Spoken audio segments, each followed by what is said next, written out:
So I wanted to talk about some theories that I have now. So we were talking about whether or not the Outlier's ex is Peter and where Teddy came from. My theory now is that Teddy and Peter aren't real. I think it's all in Christina's head. Huh. Well, why would you think one is real and one isn't? Like, why are they both not real? Because when Peter attacks Christina and cuts her arm, we find out that she was rescued by Teddy, which we kind of figured already. But when she looks up after looking at her arm, they're both gone. Like, they disappear. They're like, they didn't like run off somewhere. They were just not there anymore. If you go back and watch that episode. I think what's happening, I think this is like, it's kind of a similar situation to Bernard in season 2. Like, Teddy is basically the equivalent. So Bernard had Ford in his head, but it turned out it was really Bernard all along. I think this is a similar thing. I think Teddy is a part of Dolores and Christina, or whatever Christina, maybe Christina really isn't Dolores, but there's something in Christina that needs to wake up, and Teddy is that. And Peter really did die a long time ago in the narrative world of the city. And she's just remembering this now. It's manifesting in this way, because then she goes and she sees that he's already dead. He's got pictures of the tower up. And this is things manifesting in her mind, because she could the thing that I'm not sure about yet is whether or not Maya's real. I think Maya might be real, but then it's I think she's real. But she introduces a fly human. But she introduces her to Teddy, so that's the only thing that's fucking with me so far. But Christina could just as easily be subconsciously telling Maya that there is a Teddy.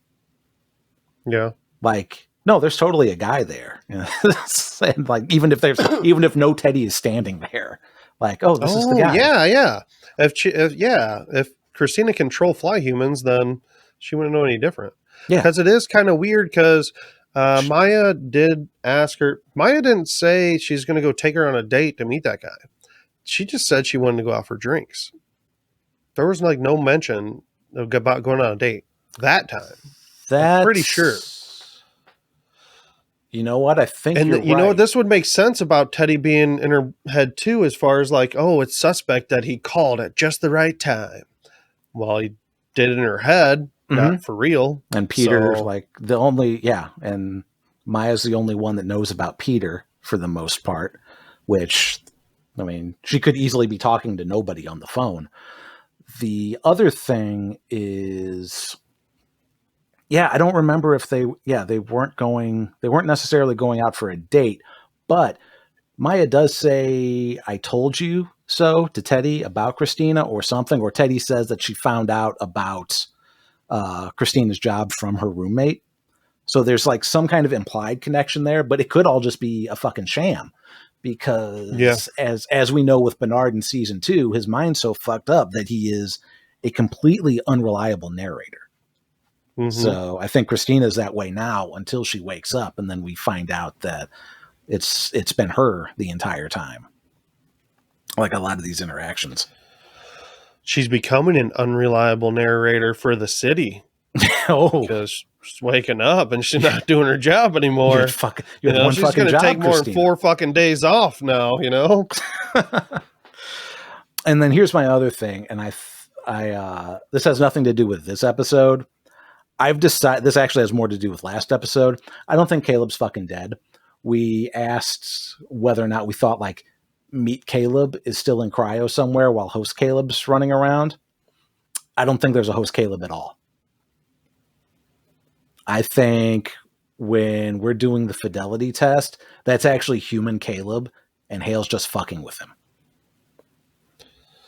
Yeah, that could be true. Because we see at the beginning of that episode, of the previous episode, when Caleb's injured and Maeve says, oh, I'm going to show you what freedom is. Surprise, it's my fucking daughter.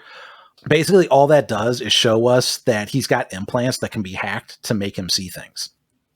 So Hale could just as easily like hack him and make him like think that he's back where he was 23 years ago. Cause he might have been in cryo this entire fucking time, because if William can get his fucking throat cut and stitched back up in a skin tight suit and go into cryo, what's like fucking 6 bullet holes to the chest? Yeah. Right. I mean, I like it, Tim. Yeah. I'm on board with that one. Both of them. Cool. Yep. Yeah. Awesome. I feel pretty good now. I've got the Mike seal of approval for both my crazy ass theories. I don't think they're that crazy. It's definitely not as crazy as what I was thinking earlier.